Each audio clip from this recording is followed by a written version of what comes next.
News చూస్తున్నాం. పుట్టపర్తి సాయిబాబా శత జయంతి ఉత్సవాలకు ప్రధాని నరేంద్ర మోదీ ముఖ్య అతిథిగా హాజరు కానున్నారు. ఏపీ సీఎం చంద్రబాబు నాయుడు సైతం ఈ ఉత్సవాల్లో పాల్గొంటారు. నిన్న సాయంత్రమే సీఎం చంద్రబాబు, మంత్రి లోకేష్ పుట్టపర్తికి వచ్చి ఇక్కడే బస చేశారు. ప్రధాని నరేంద్ర మోదీ ఇవాళ ఉదయం 9 గంటలకు ఢిల్లీ నుంచి నేరుగా పుట్టపర్తి విమానాశ్రయం చేరుకుని సత్యసాయి శత జయంతి ఉత్సవాల్లో పాల్గొంటారు. హిల్ వ్యూ ఆడిటోరియంలో ప్రధాని మోదీతో పాటు మంత్రులు, ట్రస్ట్ ప్రముఖులు కూర్చేందుకు వేరువేరుగా వేదికలు ఏర్పాటు చేశారు. హిల్ వ్యూ ఆడిటోరియం పూర్తి స్థాయిలో ఎస్పీజీ బలగాల భద్రతలోకి వెళ్లింది.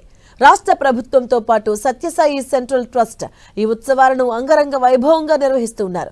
సత్యసాయి శత జయంతి వేడుకలకు హిల్ వ్యూ ఆడిటోరియం ముస్తాబైంది.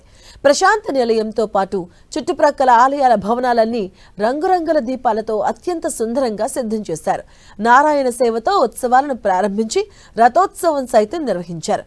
నిన్న సాయంత్రం పుట్టపర్తి విమానాశ్రయానికి ముఖ్యమంత్రి చంద్రబాబుతో పాటు మంత్రి లోకేష్ చేరుకున్నారు. ఈ సందర్భంగా వారికి ప్రజాప్రతినిధులతో పాటు నేతలు, పార్టీ కార్యకర్తలు ఘనంగా స్వాగతం పలికారు. నిన్న రాత్రి పుట్టపర్తిలోనే సీఎం చంద్రబాబు, మంత్రి లోకేష్ బస చేశారు. ఇవాళ శ్రీ సత్యసాయి శత జయంతి వేడుకల్లో ప్రధాని మోదీతో కలిసి పాల్గొనబోతున్నారు. సత్యసాయి బాబా శత జయంతి వేడుకల్లో ప్రముఖ క్రికెటర్ సచిన్ టెండూల్కర్, సినీ నటి ఐశ్వర్యరాయ్ పాల్గొన్నారు. ఇక ప్రశాంతి నిలయంలో సత్యసాయి మహాసమాధిని దర్శించుకున్నారు.